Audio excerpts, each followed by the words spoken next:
Now I want to bring you what may be the most exciting and promising news story of the day. This one's coming out of Russia, and it might save tens of thousands of lives. I want to explain it this way to you. You see, when patients get really, really sick from COVID-19, and in some cases they die, it's not really the COVID-19 that kills them. It's because their lungs simply don't work anymore. They literally cannot breathe.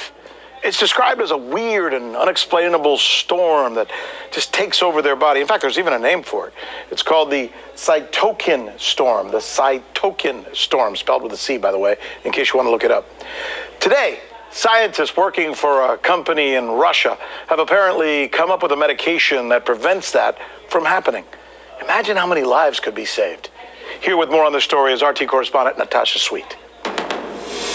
One shot can mean the difference between going into the emergency room or having a swift recovery from the coronavirus.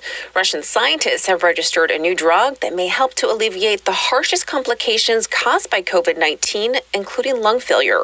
Levlimab is now the second medication to receive state approval, giving doctors more options when it comes to tackling the virus. Researchers behind the drug say they're ahead of schedule, as it's already been going through clinical testing for 2.5 years. This drug was originally designed to treat rheumatoid arthritis, but observing how our colleagues reorient similar drugs to treat COVID-19, we also urgently began clinical studies and have achieved, I believe, a very good result.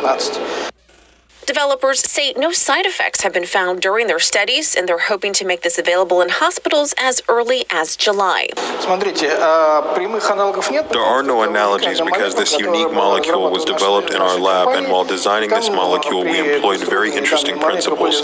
We can talk a lot about that, but the bottom line is that the molecule is unique. It is patented, and the way the drug works is a little different from other similar drugs out there in the world nowadays. And hospitals aren't wasting any time, hoping to get their hands on the new drug as soon as possible.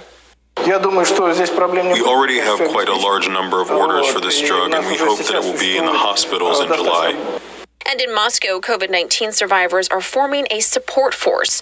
Armed with antibodies, many who can are donating blood to coronavirus patients in need. Pavel Pavlov is giving blood for the first time after overcoming the coronavirus. I know that there are many ill people in hospitals. Hospitals are overcrowded, and the coronavirus disease affects people differently in terms of severity. Some people have it in a much more severe form than I had. So if I can help, why not? And while not every COVID-19 survivor is able to give blood, doctors say so far roughly 300 transfusions have been done in Russia's capital. Plasma has been collected from about 600 donors so far. Reporting for the news with Rick Sanchez, Natasha Sweet, RT.